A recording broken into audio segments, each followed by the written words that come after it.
If you have the passion, just follow it. Just follow it.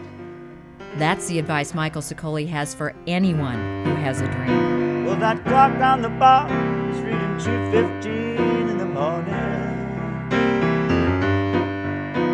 We've been sitting at this table since about 9:30. When was the first time that you remember performing? My first performance. In our living room.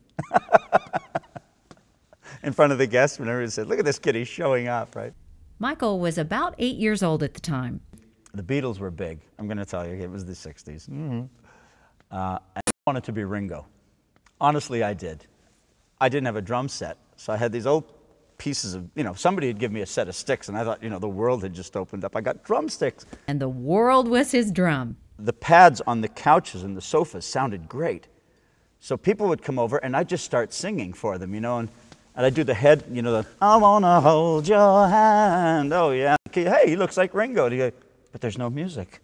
All there is these drum beats. A few years later, Michael's dad taught him how to play the guitar, and a star was born. Well, we've talked about heaven and heartache. You've told me your life story. And I suppose at some point, probably told you mine. After learning the basic chords, Michael was able to translate that talent into playing the piano, too. And I was watching, I think it was Let It Be, the movie. And Paul and John were on the piano, and I thought, these guys are great musicians, right? But then I noticed that Paul was only playing like with 2 fingers, he was like...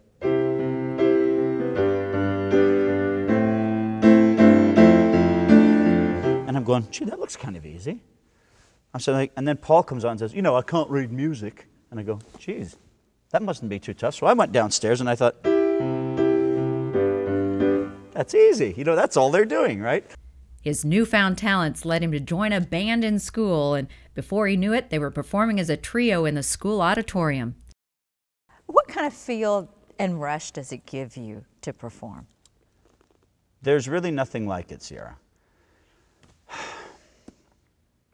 It's almost like saying that it's a drug that's in you. And if I'm not performing for like 2 or 3 weeks, I'm almost sick inside. I'm almost like, I need that fix. That fix of a crowd. And it's not for the attention. It's for the, just satisfaction of seeing someone like you right now smile and playing a tune and someone's going, oh, I love that. It feeds me. Yeah, it's like a shot of adrenaline. Michael not only sings songs other people have written, he writes songs himself. Really good songs, I might add. We can talk this over in the morning, not before we kiss and say goodnight. I actually consider it a blessing that I'm able to write a tune. A melody that you hold in your hand. You give it to someone and say, look, folks, I just finished this. It's mine. It's that little work of art. Everybody has a method with which they write. How do you do it? How does it happen? Songs basically are just feelings. They're not like homework. Well, there's nobody left except that sweet young lady bartender. She'd been looking over at us with that what's up look in her eye.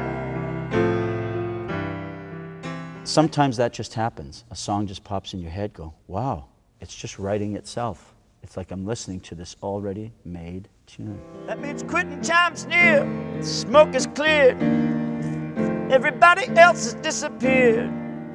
Even the piano man has already played it one last time, yeah. A song like Manhattan from the first record was my first trip to New York City, and I was on the seawall, I guess you would call it, of the East River. And it was the first time I saw the Battery of Manhattan, and I went, wow. And that's when the World Trade Centers were there, God bless us all. And I looked at it and I went, oh my God, that's Manhattan. And right away, for some reason, my mind reverted to the 50s of the guy with the trench coat and the fedora, the cigarette, how you doing, sweetheart, down on West 47th Street, or whatever it is, Write an old tune. And it just came to me to, oh yeah, I'll meet you in Manhattan. and it was May, for a weekend when, okay, late in May, there'd be time to chase those small town blues away. Yeah, baby, let's go down and have a coffee somewhere, you know? So that whole thing, it's just a feeling you get, and you start hearing the tune in your head. I do anyway. If you've been to a Major League Baseball game in the past few years, there's a good chance you've seen Michael live. Michael is also in demand to sing the national anthem. Of the brave. Michael Sicoly, ladies and gentlemen. He sung the song for the Mariners, the Toronto Blue Jays, and the LA Kings, just to name a few. God bless America. What's even more impressive is the fact that he's even sung the Russian anthem. So I learned it, and I mean, I studied it day in, day out, you know. People around me were going, enough of this stuff, you know. But when it came time to do it, and I can tell you right now, it's been over a year, it's still in my head. It's a 2-minute anthem, and I could sing it for you right now with the Russian words. Oh my gosh. And I haven't a clue what they're saying. You just memorized it phonetically. You want to hear part of it? Sure, please. Россия священная наша держава. I don't know what I'm saying right now. Da da la la la. Don't ask me. Singing isn't his only talent, though. Michael also appeared in the hit movie Alive. It was the #2 movie in 1993. It's the 1972 soccer team from South America that was stranded in the Andes, plane crash. I was the pilot responsible for that in the movie. And they had to resort to cannibalism to stay alive. It was a pretty wild story.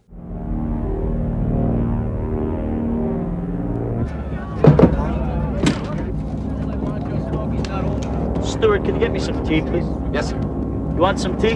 Oh, Michael's flair for accents has helped him nab a wide range of parts. He played a mafia guy in Fly By Night and an Arab billionaire in Black Stallion. As handsome as I was told. Acting on film is one thing, but Michael also has a following from fans who have never even seen his face. Construction is a serious business. You're going to learn a lot here today. A lot. You see, Michael is the voice of the father duck in Baby Huey, a voice he created himself. What are you doing? Put those back See, the where you character, found. they sort of draw it on a piece of paper and they let you look at it and say, now, what do you think this character will sound like? And our producer, who just happened to be a big Three Stooges buff, so am I, said, now this guy's kind of like Mo. You know, he's always getting flustered and, you know, his chops busted and he wants to get someone back. Can you do that sort of voice? And all I thought of was the dad going, Huey, I'll murder you. Like he grabs Huey and like he'd do Curly. Come here, you. Boink. That kind of thing. And Bob said, I love it. That's Dad Duck. He's always frustrated. You become the character. I think of myself as the duck, and I'm not fat, but I think of the little paunch and the, why, I'm gonna murder you, Huey. That sort of thing, you know. So at the studio microphone, if you ever see these guys perform, they're not just standing there, they're animated. It's very theatrical. Michael's voice can also be heard on Space Goofs. And his voice can be heard on Sabrina the Teenage Witch as well. Yeah, you got to be a little nuts to be in the business, trust me. Michael has had a knack for doing voices since the time he was in grade school. Probably when I was about 12 or 13. I was mimicking people in school, you know, the teachers that would come along and get in trouble for it. I hear you do an impression of me. No, sir, I don't. No. When I was a kid, I used to get kicked out of classes all the time. Sicoly, get out of here! Study. I don't want to study. I want to be on stage. You'll never make a living on stage, right? If you ever saw this McDonald's commercial, that was Michael too. Since 1984, Ronald McDonald Children's Charities has helped over 450,000 children across Canada. Just like this is just one of many commercials he's appeared in or written over the years. A lot of radio jingles that I sang on, you know, and some of the goofiest things like, you know, Scott towels, da da da, dee, dee, dee, da, da, da. Oh, I think I did that one. Oh yeah, that was me. It's 30 seconds and it's gone, you know. So you'll hear it or whatever. And they're in different markets all over the world. You have a friend call you. I heard your McDonald's spot here in Peoria or something like that, you know. So yeah, it's kind of a, oh, cool, you know. When you're doing the work, it's great fun. For me, it's totally fulfilling, like I say. When you don't get work, that's the frustrating part. From time to time, I've gone, oh, what am I doing here? I got to get out. I got to go, you know, sell shoes or something like that, right? Get a real job. You know something, Sierra? And then it hits me. I'll look back in the mirror going, Michael, are you sick? Come on, you can't do anything else. And then it gets back to that thing I was telling you about, the drug thing in your system. It's in there. The passion to play, and, you know, I love this thing. You know, I can't get away from it. So. And the critics can be pretty frustrating too. As my dad used to say, you know, they're the armchair athletes. And he also used to say something funny. He says, I've been watching hockey or whatever it is for 50 years, and I've never lost a game from the seats yet. You know, it takes a lot more to get out there and get in the trenches and do it. We can talk about this in the morning, but not before we kiss and say goodnight.